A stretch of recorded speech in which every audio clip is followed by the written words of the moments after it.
Amanhã o Coritiba entra em campo contra a equipe do Fluminense em busca de uma vitória dentro do Campeonato Brasileiro da Série A. Um abraço, Nicolas França.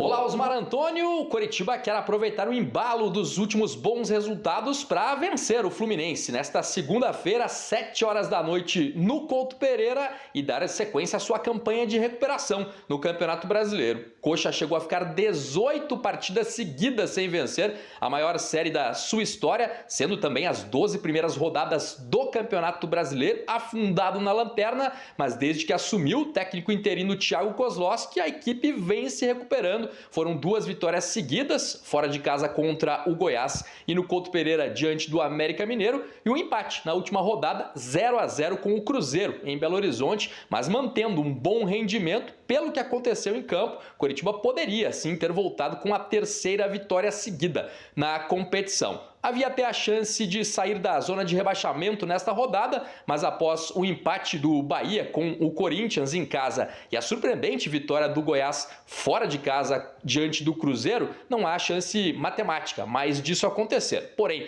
vencendo a partida da noite desta segunda-feira contra o Fluminense, o Coxa fica apenas um pontinho atrás do Goiás, que é a primeira equipe fora da zona de rebaixamento. E após uma semana turbulenta, com um novo afastamento do principal jogador alviverde, o atacante Aleph Manga, investigado na operação penalidade máxima e agora oficialmente denunciado, o time quer aproveitar o bom momento, os embalos dos resultados anteriores para mostrar força de novo hoje diante da sua torcida e conseguir mais um resultado positivo, como diz o meio-campista Matheus Bianchi. Feliz pelo momento que a gente está vivendo, principalmente pela sequência boa de 3 jogos sem perder, a primeira vez no campeonato que isso acontece.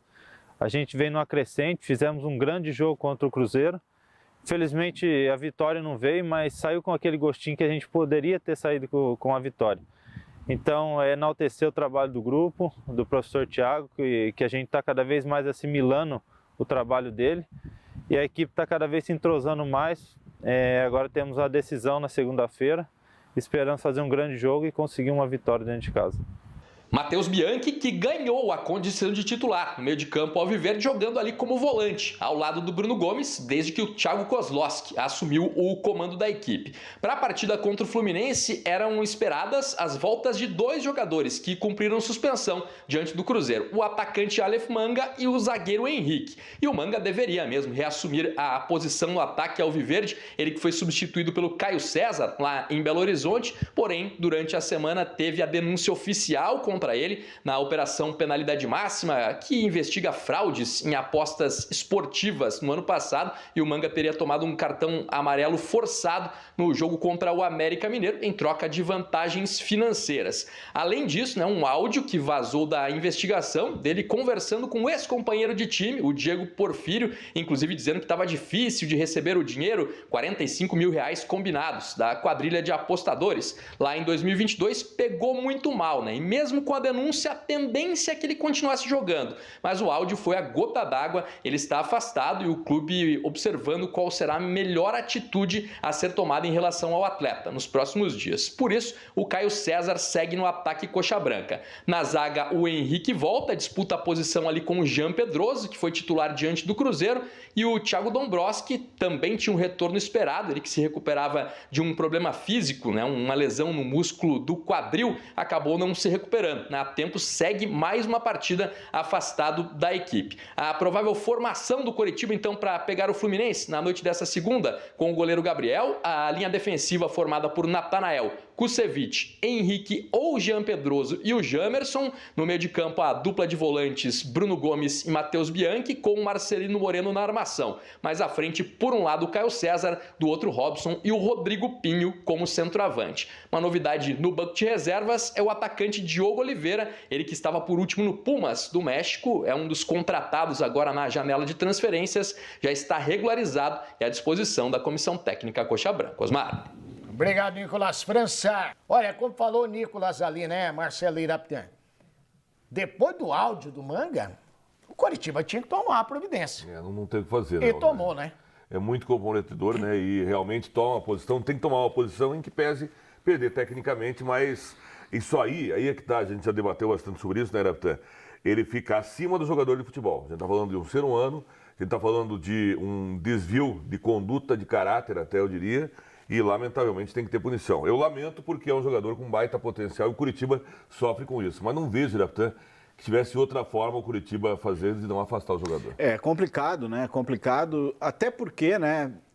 Fica aquela marca de como será a reação, como seria a reação no vestiário de você saber que está jogando ao lado de um companheiro que, de uma forma ou de outra, tirou proveito próprio, né? De faturar uma grana fazendo algo que não devia. Seja um cartão amarelo, seja um escanteio, seja o que fosse promovido ou ofertado para o jogador. Então, é um cenário bem complicado. A gente entende que ele é o principal jogador da equipe do Curitiba, o principal atacante do time do Curitiba, mas é uma saia justa, é um sinal que não poderia, né, o Curitiba ter uma outra atitude, senão afastá-lo, deixá-lo de fora e aí esperar, né, ver qual é o desdobramento disso, qual é a punição que vai ser aplicada, como será, se ele vai ser julgado no STJD ou não será, mas acho que será, né? Então, diante de tudo que foi apresentado de prova, um cenário bem complicado para a sequência do Aleph Manga no Curitiba. Belti de Souza, como é que vem o Fluminense, adversário do Curitiba, para a partida de amanhã?